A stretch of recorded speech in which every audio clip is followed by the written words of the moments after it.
on today, just get into a cheap tilt off of how I teach to chop. So when I chop, one thing I want you guys to emphasize when you're chopping, guys, is using your full body. A lot of you guys, when you chop, and this is at all age levels, a lot of you guys just try and use just your arm, right?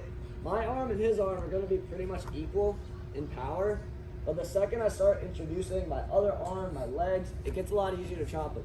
So if I'm just here chopping with my arm, I might be able to beat his arm, I might be able to bend it. The second I introduce my knee, much easier. So that back knee that sets up behind him needs to drive forward, and I'm going to use my belly hand and bump his hips that way so I can open him up. Now when I chop, I'm not even really like chopping the arm as much as just punching the mat with my fist and driving him over that wrist. You can obviously chop it into it if you want. I'm not going to say you can't, but the more you use your body on top, legs, hips, other arm, head, the easier it is to turn, guys. So we're going to work on a tilt series today, using tilts to get back to legs, because we've been working on legs. I want to keep you guys focused on it, get you guys quality reps. But the reason I'm teaching it out of the tilt is so you guys have another dangerous move in your arsenal you can use to score points that sets up another move. So right here off the whistle, I'm going to drive my fist to the mat. Back knee is going to run forward. This hand's going to try and bump him that way. So all at once, boom. Drive him down, get his wrist. Now when I collect his wrist, what I'm not doing is trying to hold his wrist over here with my hand like this. I'm going to go middle finger and thumb right around where the hand and wrist meet. So right here, now I own this wrist. If I grab right here, it's pretty easy for him to clear it. But if I grab right here, I control his hand. Now he tries to clear it. I'm basically holding on to his whole hand right now. So right here, it's very easy for me to pull that tight across and get a cheap tilt. So that's the first move we're going to work on. My other hand, the hand that's not holding the wrist here, is going to take right here, show him the L, put it on his elbow. You're going to put your own elbow through the knee. Try and kind of put it on your own knee on the other side.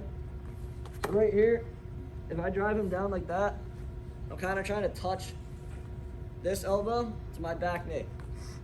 The other step too is to kind of look up at his belly button, and I'm going to pull that wrist over. Boom, just like that. So nice, easy, cheap tilt that I can hit pretty quickly. And he's working like hell to belly out, right? So as he goes to belly out, that bottom foot is just going to step in. We're going to drive him down, come up with a leg. Now, if you don't ride legs on the side of your bottom leg, so for me, that would be here, you can always step your top foot in. So I don't care how you get to the leg, bless you. I don't care how you get to the leg, but just get it in on either side. So again, back knee drives forward, belly hand drives across, run him over that wrist. Boom. Right there. Pull that wrist tight. Show him the L. Right at the elbow. Push it across. Tuck my head underneath. Pull. Tilt. And as he tries to belly out, just slide your foot in. Figure four. If he comes up to his base, sprawl. Remember, when you get a leg in, whether it's figure four, normal boot, hip pressure. Hip pressure and squeeze the leg. Now, I can start to go to work on top. So, one more time, but this time, I'm gonna show you how to just step that top foot in. So when I tilt you just like that, don't like it. Yeah. So I'm right here. Back knee goes forward, chop. Find the wrist. When he builds his base, tuck, pull. Right here, bottom knee is elevated, holding in my hips.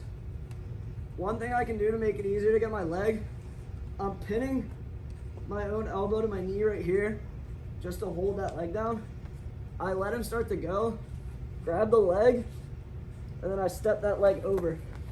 Now right there, easy for me to come up to that figure four. And usually I get a very deep figure four right here. So the higher up on his leg I am, the more of his hips I control.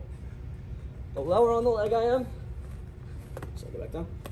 If I'm lower on the leg, closer to the knee, I can still control his hips, but not nearly as much. Any questions? Does anybody see it again? One more time. All right. So, you need to sit. here, right? No, I'm good. Alright.